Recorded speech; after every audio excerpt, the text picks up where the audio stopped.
TikTok Sénégal.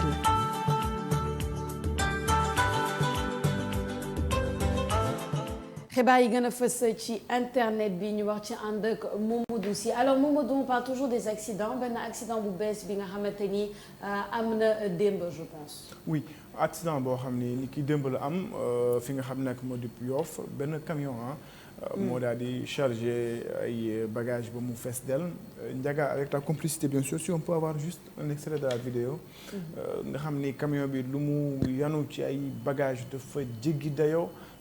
Dépassant même la limite loo xam ne lu ma mën a atteindre donc mu dem dugg ci benn mur boo xam ni carrément heureusement quand même il y a eu plus de peur que de mal alors loolu nag bokk na ci li nga xam ne ak internet yi aussi waxtaan nañ ko surtout dans un contexte boo xam ni accident yi mu mel ni dafa dañoo commencé taqarana si j'ai envie de dire parce que vraiment au-delà de ñibbi gis nañu Ouro Sidi am na fa benn accident gis nañu aussi keroog am na beneen accident donc bu ñu demee aussi gis bile accident tax ñi nga xam ne nag ñoom internautes yi ñu am ci tiitaange moo tax ñoom itam ñu daal di réagir par rapport ak li nga xam ne moom la ñuy gis ci lu xew Yoff par rapport ak li nga xam ne moo di camion bi yëpp loo xam ni ay saaku yoo xam ni vraiment ça dépasse même li nga xam ni moom mooy lu mu waroon yeb alors très rapidement dañuy dem dire quelques réactions yi nga xam ni internautes yi daal nañ ko def dañ koy njëkkee première réaction bi kii nee na cela ne s'arrêtera pas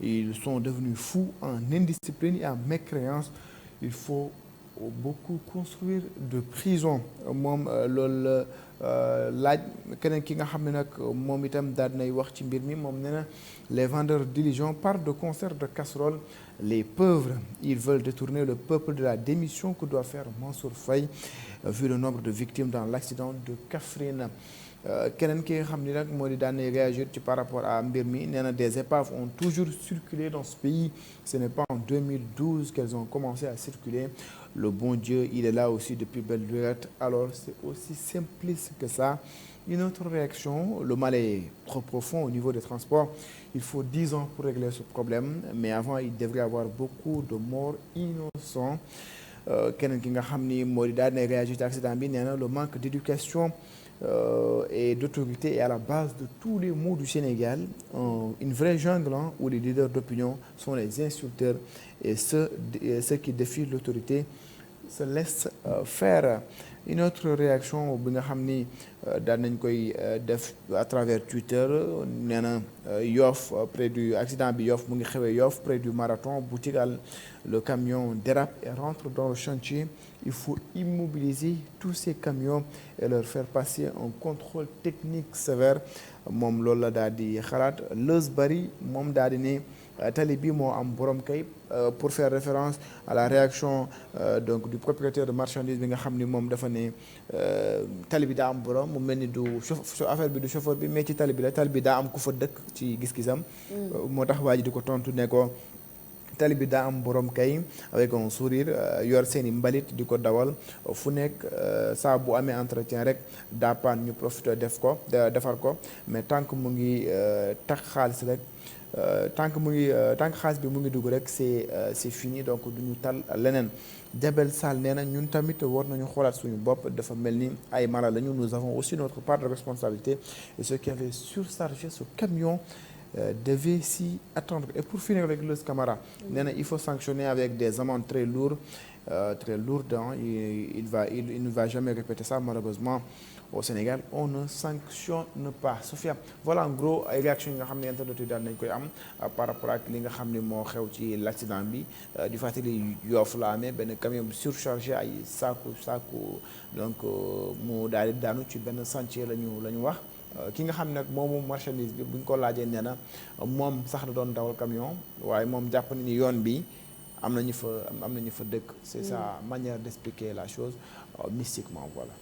Comment expliquer la chose man li ma jaaxal mooy on a tous été témoins de ça suñu nekkee dans la circulation on voit tous des camions surchargés on voit tous des camions yi nga xam ni pas plus tard qu'hier on en parlait des camions yi nga xamante ni voilà seen pneu da ngay xalaat ñii suñu freiné est-ce que les pneus vont pas leur lâcher tellement que leurs pneus visuellement yaa ngi gis ni pneu bi c'est pas un bon pneu pneu bi mënul téye camion bi wala tu vois des surcharges wala tu vois des choses dans la circulation mais tu les vois tellement que finalement malheureusement tu finis par les normaliser da ngay fàtte ni li nga gis chaque jour que Dieu fait ci circulation bi c'est pas normal. Absolument. C'est pas quelque chose de normé c'est pas quelque chose qui doit être normalisé et malheureusement ça l'est. Donc finalement moi je me pose des questions je me dis mais écoute c'est pas le manque de savoir ñëpp xam nañ li xew ci tali bi tout à l'heure j'écoutais un reportage justement par rapport aux vendeurs de pneus qui réagissaient par rapport à la décision justement des pneus importés et qui disaient qu'en fait mënul nekk ils expliquaient pourquoi mënul nekk ils expliquaient ñan ñooy sonn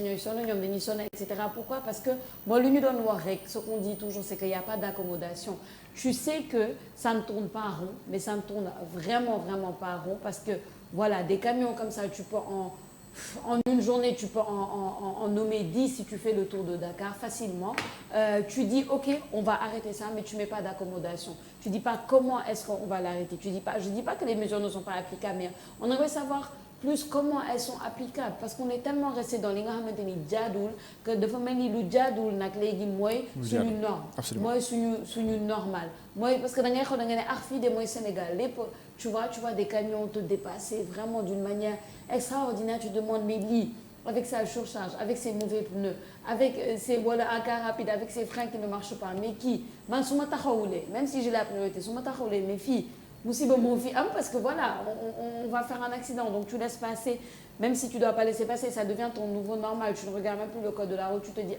ce qui est plus important c'est que il n'y ait pas de choc il n'y ait pas de frein parce que beaucoup benn problème c'est pas tout le monde qui réfléchit comme ça souvent les gens aussi veulent passer et voilà ça crée les chocs donc on a un nouveau normal qu'on doit déconstruire je pense comment le déconstruire c'est ça le problème ça commence avec une mentalité, ça commence avec une façon d'agir pour pouvoir ensuite appliquer les mesures. Moi, c'est ça que je pense parce que l'imam, ça ne me choque même plus en fait. Quand on me dit un camion surchargé a fait un accident, man, du ma ci choqué, je dis ok, bah c'est un peu normal qu'on voit ce qui se passe dans les rues de Dakar passe. Mooy la banalisation de la mort, voilà la banalisation ça de la vie.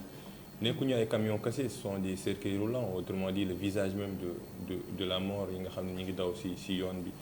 te loolu nekkul loo xam ne si lu bees la il y avait l'arrêté du gouverneur qui interdisait un peu la circulation qui limitait la circulation des gros porteurs fi nga xam ne mooy Dakar le gouverneur Assane Sall bi nga xam ne jëloon na ko mais maintenant c'est ça l'autorité de l'État est en jeu aujourd'hui cette mesure yi nga xam ne jëloon nañ ko parmi les 22 tey la ñuy dugg en vigueur nañ xool la balance l'autorité de l'État lan lay peser am na ñoo xam ne si les acteurs nee nañ lii gëmuñu ko sax duñ ko appliquer parce que lu ñu naan les mauvais exemples servent d'exemple également au mauvais ñi nga xam ne ñi ngi xool lu anormal ñu def ko lu normal parce que yàgg nañ fay jël ay mesures yoo xam ne si duñ ko appliquer wala l'application day nekk dans une période très éphémère mais aujourd'hui l'autorité de l'État est en jeu après le drame de 6 kilos mais ce qui est sûr c'est tout simplement l'absence de mesures l'absence de veille et de contrôle Paul Valéry moo doon wax ni si l'État est fort il nous écrase si l'État est faible nous périssons mais je pense qu'il faut la stabilité, la sécurité. Je pense que maintenant l'État doit être fort même. Je pense qu'on ne va pas périr parce qu'on a assez péri de la faiblesse de l'État et la faiblesse de l'autorité. Foofu la ñuy xaar lii yëpp su amee parce que dañoo xam ne dara du leen ci fekk au fait dara du la ci fekk. On voit un peu le camion bi def ay manœuvres port avec lu mu supporté yi yëpp kii su doon daw à vive allure ci pneu yoo xam si mënu ko supporter ci autoroute ci pneu bi tojee day song ñeneen ñi carnage la au fait. ay nit ñoo ci gaañu comme les 41 personnes là qui sont décédées en 6 kilos lan moo ci toog suñ jëlee propriétaire bi su tëj leen sax est-ce que ça peut remplacer 41 personnes la vie elle est sacrée celui qui tue une personne en anéantit toute sa descendance parce que x bi nga rey x bi waroon na am ay doom yi am sët yi amaat sëtaat ligne boobu yëpp nga détruire à cause de l'indiscipline au comportement humain c'est dommage mais maintenant on va voir parce que forcément am na benn prise de conscience bon qui s'accompagne un peu avec ce drame aujourd'hui dinañ xool l'effectivité de ces 7 mesures parmi les 22 en attendant les autres nan lañ koy matérialiser parce que acteurs yi moom nee nañ du am gëmuñu ko donc c'est dommage. Mais c'est ça li nga wax ni maam solo la matérialisation moi c'est ça qu'on veut voir parce que am na ñoo xamante ni gëm nañ ni mesures yi voilà c'est pas le fait de les prendre mais c'est le fait de les matérialiser sur le terrain et beaucoup doutent de la possibilité de cette matérialisation de la possibilité en tout cas effective de cette matérialisation. Aujourd'hui, on dit que les 7 mesures vont être appliquées. Bon, moi je m'attends à ce qu'il y ait beaucoup de gendarmes dans la rue comme lundi passé, juste après l'accident pour voir justement matérialiser. Mais le truc c'est que le bras de fer entre les usagers et la police et les forces de l'ordre, il faut pas que mu indi yeneen tension en fait. Moo tax ma ne mënoo ñëw rek dafa war a am accompagnement en fait dafa war a am déggoo dafa war a am communication entre les deux parce que ñoo xamante ni ils font quelque chose pendant des décennies et des décennies tout d'un coup boum voilà bon on a donné 72 heures li nga war a bàyyi li nga war a bàyyi il faut s'attendre à ce que ça crée des difficultés donc moi j'aimerais qu'on valorise plus la communication je ne sais pas comment ils comptent matérialiser je ne sais pas ndax c'est quoi le plan est-ce que le plan c'est justement la politique du bâton c'est-à-dire suñu la gisu nga appliquer méthode yi dañ lay jël yóbbu la ou bien je sais pas pour moi il faut qu'il y ait une stratégie bien définie pour expliquer un peu comment est-ce que ça va se matérialiser dans les rues de Dakar dans les rues du Sénégal. Hier le président de la République en conseil des ministres a rappelé cette volonté-là en fait que état bi dem dans le sens où dañuy appliquer li nga xam ne moo di mesures yi espérons que bii pas mu bañ a doon wax parce que boo xoolee réaction yi nga xam ni mooy acteur transport yi ñu am mooy buñ ko waxee sax tey bu ñu demee ba ci kanam dañ koy bàyyi je pense que loolu la ñu war a njëkk a xeex en fait maanaam jël mesure boo xam ni dañ ci nekk pendant 1 semaine 2 semaines ñu gis ni tuuti changement 1 mois après les mauvaises habitudes reviennent il faudrait véritablement qu'aujourd'hui que l'État du Sénégal nekk état boo xam ni bu fort la parce que am na foo xam ni fu ñu toll dañuy soxla état bi wan ñu dooleem en fait donc dañu soxla état bi wan ñu ni carrément que il est le garant de notre sécurité donc bu fekkee ne daf ñu war a wan ni moom mooy le garant de notre sécurité il doit prendre des mesures yoo xam ni bu ñu ko gisee dina àggat nguur gi dem mu ngi jéem def loo xam ni dina tax ba accident yi wala boog chauffeurs yi changer seen comportement aujourd'hui l'État a à sa disposition la gendarmerie l'État a à sa disposition la police l'État a à sa disposition d'autres corps yoo xam ni ñu ngi ci force de défense et de sécurité yi mais nañu mobiliser tout le monde en fait c'est une question de vie on parle de bakkan la ñuy waxtaan donc il faut que état mobiliser élément yu mu am yëpp su ko jaree teg gendarme yu mu am yëpp ci tali yi que l'on contrôle tout le monde dugg ci gare routière yi bus bu amul Versailles comme que loolu la ñuy wax bus bu am Versailles ñu dugg la on t'amende et on enlève même les Versailles c'est-à-dire il faut aller vers ça en fait war ñu ne suñu ma laajee nga def dara boo ko defut man maay ñëw defal ko sama bopp ba pare sanctionné la je viens dans le bus ma vérifier su ma ci gisee Versailles ma indi ay menuisier on enlève tous les Versailles je récupère les Versailles et je te sanctionne ma jox la amende noonu la ñuy war a def il faut qu'on soit exigeant avec nous-mêmes parce que dañuy mën a raayal mais leneen li aussi Sofia Sénégal dañoo métti jiite dañoo naqaree jiite non très sincèrement parce que dañuy bëgg état bi jël ay mesures et derrière tu vois des gens yoo xam ne ñoo naan non comme les vendeurs de pneus du ci gis suñu bopp du baax ci ñun tu vois non sans te couper juste pour préciser sur ce que tu dis c'est parce qu'il y a un problème d'applicabilité toi tu dis en 72 heures nañ ni Versailles par exemple mais est-ce que tous les bus de ce pays peuvent enlever leur Versailles en 72 heures est-ce que c'est logique non est-ce que c'est quoi l'accompagnement derrière c'est ça le problème non mais xam nga accompagnement bi xam nga la norme bi mu ne Versailles waru fa am c'est ça la norme en fait oto waru am Versailles. mais boo xamee oto yi am nañ Versailles. waaw ça leur prend du temps pour les enlever est-ce qu'ils vont les enlever est-ce qu'entre les 72 heures est-ce que yow gëm nañu personnellement j'ai vu 72 heures ça fait qu'ils ont enlevé. j'ai vu une vidéo hier boo xam ni benn bus porte bagage bi nekkoon ci kaw da koo teggi Versailles yi nekkoon ci oto bi da koo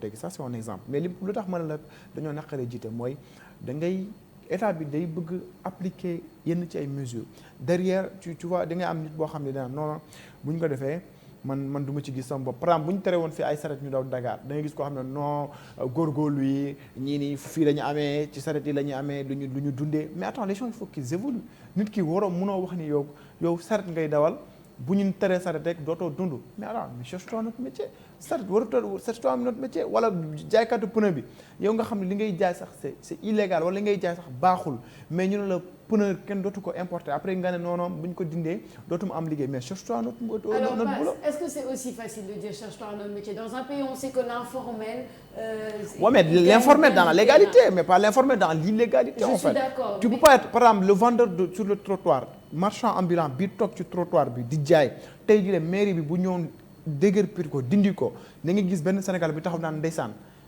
pourtant da doon daan dooleem mais fu muy daane dooleem du place am. mais qu'est-ce qu'on lui propose passe à côté de ça. mais attends ñaata mécaniciens lañ proposé nañ dem Diamniadio et ils ont refusé. qu'est-ce qu'on leur propose. c'est difficile. je sais pas. non mais je voudrais man dama bëggoon a seetaan rek c'est un beau débat en plus. mais justement moi je veux ton avis qu'est-ce qu'on leur propose ces gens-là. Ils sont dans l'informel, ils sont dans l'illégalité, ils occupent des places qu'ils ne doivent pas occuper. Qu'est-ce que l'État leur propose concrètement? Et parfois, il faut, dans la vie, nous n'en prendre le bâton au fait. Parce que je ne pense pas que ni quelqu'un qui est dans l'illégalité va faire une proposition. La seule proposition qu'il doit elle-même se faire, la personne, c'est dire que vraiment dans l'illégalité, je dois me conformer aux normes. Mais dans un pays, nous avons changé les rôles, changé les définitions.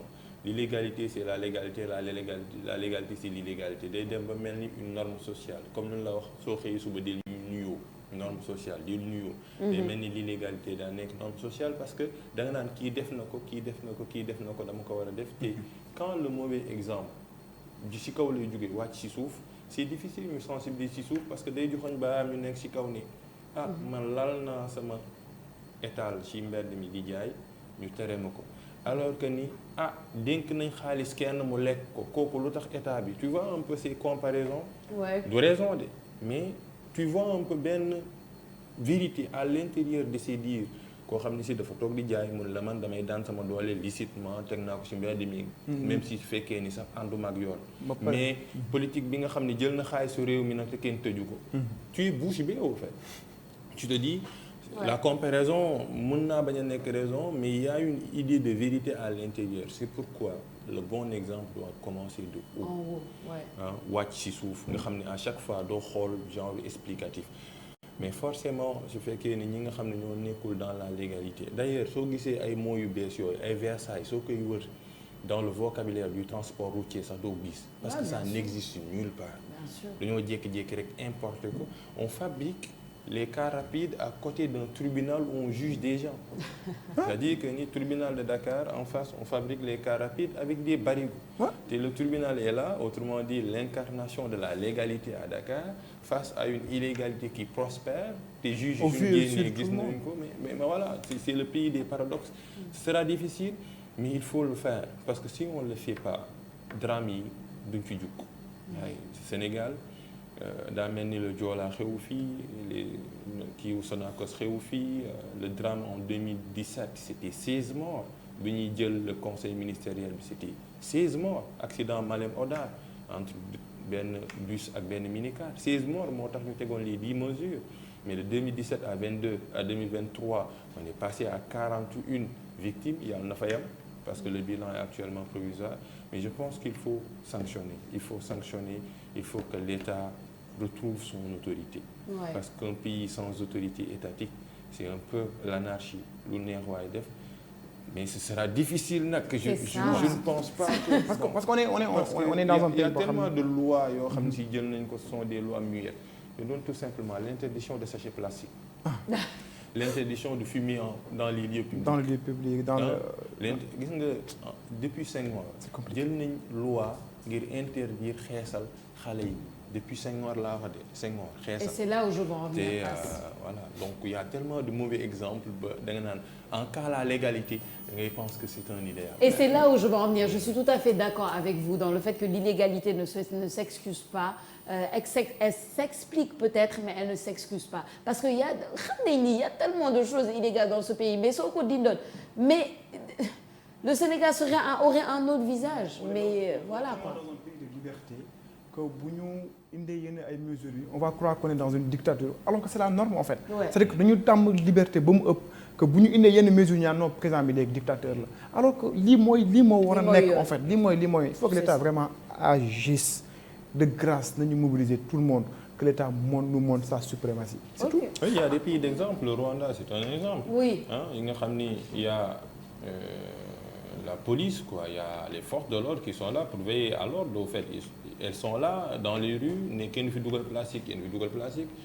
Kigali dafa war a set, Kigali set na. Au fait, le pays ay visite Rwanda te jóge nañ ci 94 ci tragédie boo xam ne si kenn xamu ko. En fait, ils ont appris des leçons de leur passé. Nous, on n'apprend pas les leçons, on pleure face aux leçons de nos passés. Ensuite, on essuie nos larmes sèches là. Et on continue. Et on continue jusqu'au prochain drame. Mais non, on verra bien en tout cas comment ça va se matérialiser sur le terrain. Comme je dis, les 7 mesures doivent être appliquées à partir d'aujourd'hui. On passe à autre chose dans la justice cette fois-ci. On parle de Justus Momodou, un des activistes libérés en même temps que Pape Alé Niang qui refuse de signer par contre son contrôle judiciaire. Oui, il s'agit de Abdou Gueye, ñu gën ko xam ci Karim Gueye Xurum Xaa.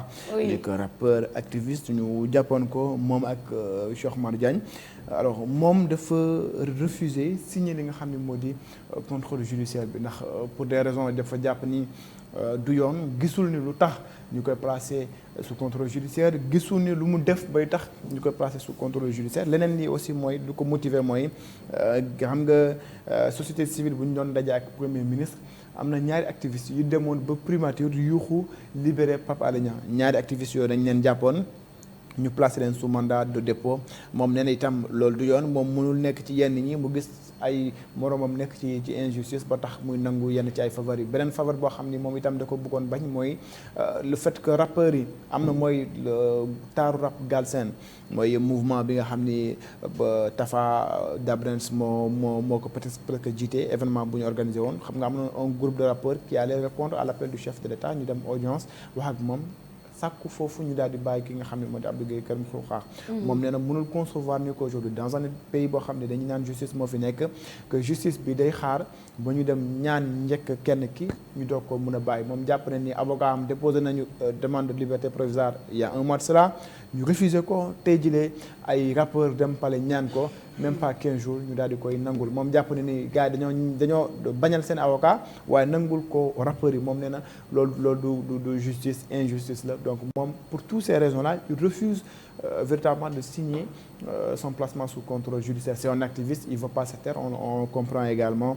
Donc, dañuy très rapidement, avec quelques réactions rek ci internet bi j'en ai pris 3 rek. Ok. Jek Diané nee na voici un activiste sénégalais patriote des premières heures qui a été séquestré par le pouvoir de Macky Sall durant plusieurs mois, libéré. Il lui est exigé de signer une liberté provisoire sous contrôle judiciaire, ce qu'il refuse catégoriquement. S'agissant d'un bâillonnement kooku nee na yaay gor nee na Abdou Karim Gueye Xurum Xax mooy gor beneen réaction bi mooy ki nga xam ne nag moo di daa sutung nee na moom il met quand même des pointillés nee na principe égal à justice et logique mais lutte combattre suppose plusieurs aspects. 1. Combattre la chose parce que tu vas m'expliquer si tu as compris un peu le tweet. 1. Comprendre la chose. 2. Posséder les outils techniques d'attaque. 3. Avoir une stratégie et un plan de lutte. Nee na comment comptez-vous procéder? C'est une question à Abdou Karim Xurum Xax. Après nee na au finish crier dans la rue et aller en prison n'est pas une lutte. Donc c'est ça, c'est sa façon de voir les choses. Pour moi Abdou Karim Xurum Xax day yuux ci mbedd mi après ñu yóbbu ko prison moom nee na jàpp ne loolu du combat. Alors on finit avec Saliou Sène nee na je ne suis jamais d'accord avec toi. C'est pour faire référence à Abdou Karim Xurum Xax. Sauf pour cette fois-ci, tu es très cohérent dans ta démarche cette fois-ci. Voilà, c'est son avis. En tout cas, voilà en gros yenn ci ay réaction yoo xam ne gannaaw ba Abdou Gueye Karim Xurum Xax bu ñu ko bàyyee mu ñibbi këram mais dañ ko ne na signer contrôle judiciaire. Hier mu ngi woon dikk ñu ko doon déglu parce que durant toute la journée nee na moom du signer pour plusieurs raisons jox na leen raison. Maintenant est-ce que dinañ ko bàyyi mu ñibbi këram parce que Pape Alé Niang on a vu que bu ñu nee dafa ñàkk respecter contrôle judiciaire bi dañ ko yóbbuwaat kaso. Est-ce qu'il va subir le même sort? Est-ce que la justice va céder? C'est ça. Bon, moi en tout cas, j'ai vu Papa Limsa réagir pendant qu'on lançait le sujet. Il tournait un peu sa tête dans tous les sens. Donc, Passemat, j'ai hâte de savoir lan nga xalaat ci refus de signer contre lui. Non, mais Sénégalais mooy ku lay wax yaay góor nga dem prison mu tëdd ci néegam. En fait, gis nga dans la vie il faut regarder ses militants mais il faut écouter ses amis. gis nga yaa fi ne ku la koy wax kooku nga war a gën a ragal.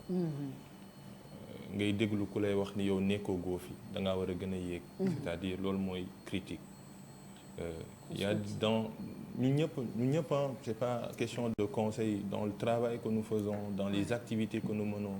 activiste dafa baax ci réew mi opposition dafa baax ci réew mi état wax ñu ni ko déet loolu mooy dundal démocratie mais parfois soo demee bu dem su nit ñi di yuuxoo yaa fi ne xoolal ku lay wax nekkoo fi wolof Njaay mooy wax ni sa gémmiñ xasaw na sa doomu ndey moo la koy wax c'est extrêmement important. Au Sénégal toog ci sa néeg taal climatiseur jënd sa connexion tappe yaa fi nekk yaay gor tëdd ak sa njaboot. Karim Xrum Xax Abdou Gueye am na njaboot am na soxna. ñoo xam ne si moom mi duggoon prison ñu génnee ko liberté provisoire mu ne du ma signer contrôle judiciaire yow nga toog sa kër nekk sa njaboot ni ko yaay gor demal bul def loolu yow nga tëdd sa néeg moom mu nekk prison te mosoo kaa seet si xool si lu mu nekkee yaakaar naa ni loolu c'est un peu ngeen baal ma c'est de l'hypocrisie au fait. soo tollee si dans une lutte tu as plus besoin de conseils que de militants. Les militants sont toujours avec la foule. Hugo moo naan la foule ne pense pas, elle agit.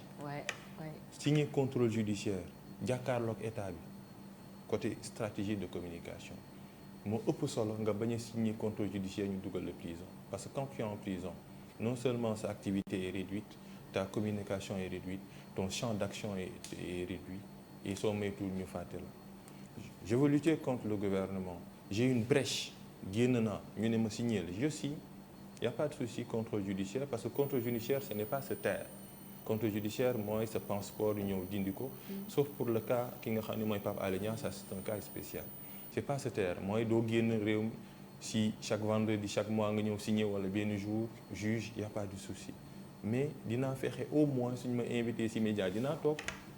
sama doom yi suñu ma soxlaa dañ ma gis sama njaboot dañ ma gis parce qu'il y a une lutte externe que tout le monde partage c'est la République la Respublica c'est que tout le monde partage mais il y a également ñu ci am wàll ci yow mooy sa njaboot mooy sa doom ñu am wàll ci yow mi nga xam nit nga dëkk bi dal la soxla mais tamit sa njaboot dal la soxla man lu may conseiller Abdou Karim c'est de signer le contrôle judiciaire comme on l'a fait pour Pape Alé Niang parce que je suis pas un militant je ne suis pas son ami mais je suis juste un journaliste bi nga xam ni am naa droit de regard sur ce qui se passe ne pas écouter ñu lay wax ñoo nekk sa ginnaaw et l'expression même est parlante nekkal sama kanam.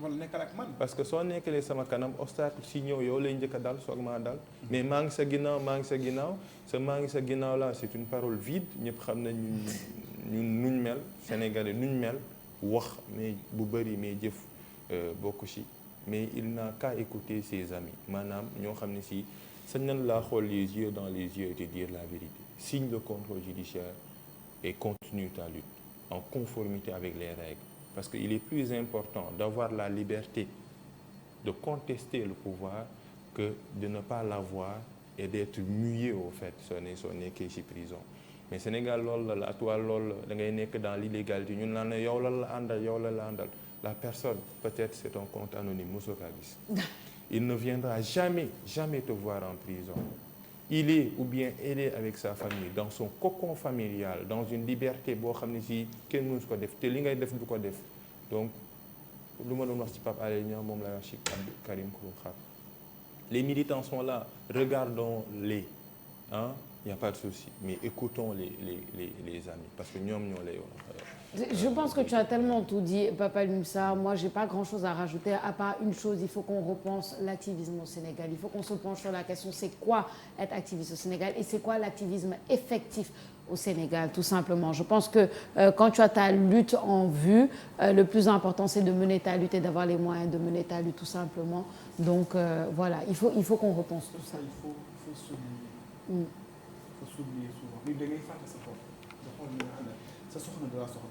say doom dañ laa soxla sa njaboot dañ laa soxla mais yow tu as une responsabilité parce que responsable nga yow mënoo nekk un chef de famille mënoo nekk parent mënoo nekk papa nga am ay doom nga war a leen toppatoo nga naan da ngay nekk prison da ngay xeex parce que da ngay xeex Sénégal mais avant Sénégal il y a toi d'abord yow boo nekkee prison kam ngay jox say doom yi ñu nekk kan moo leen di fay l'école kan moo leen di defal dara sa soxna bi la soxla li la war ci moom kan moo ko koy defal sa yaay mi nga bàyyi kër ga li la war ci moom kan moo ko koy def kan moo la koy defal am na ay luttes yoo xam ni je ne dis pas que c'est des combats insensés ce sont le droit le plus absolu mu engager n'importe quelle bataille mais à un moment donné il faut être réaliste il faut nga xam yow yaay kan nit mais balaa ngaa xeex nga nekk ci biti quand tu es à l'intérieur doo mën a xeex boo mënul boo génnee ñu ne da nga nekk ci contrôle judiciaire mais délégué xeex bi en attendant yow toi tu vas prendre tes forces nga wax ak sa njëganaay nga xalaataat nga ne kat man je suis un responsable je dois travailler je dois gagner ma vie je dois aider ma famille au-delà même de xeexal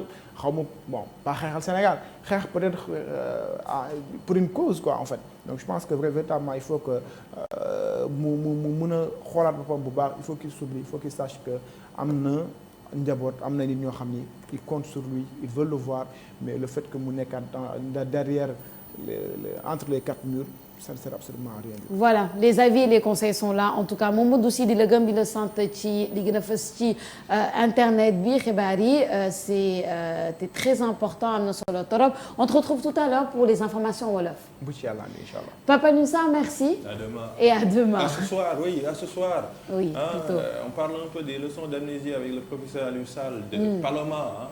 Le prospective et professeur Ousmane Sène Duarte, ouais, c'est ça. À 20h45, c'est ça. Ouais. Exactement, à 20h45 sur ITV avec Papa Alioune Sarr. Quant à nous, on va observer une petite pause. Ensuite, on reviendra pour les informations wolof. Yi gën a fës ci xëtu yëglekaay ak Baba Ndiaye, votre rubrique vue d'ici avec Mame Abdou Gueye Kassé. Il va nous parler des 10 ans de l'opération Serval. C'était le 11 janvier 2013.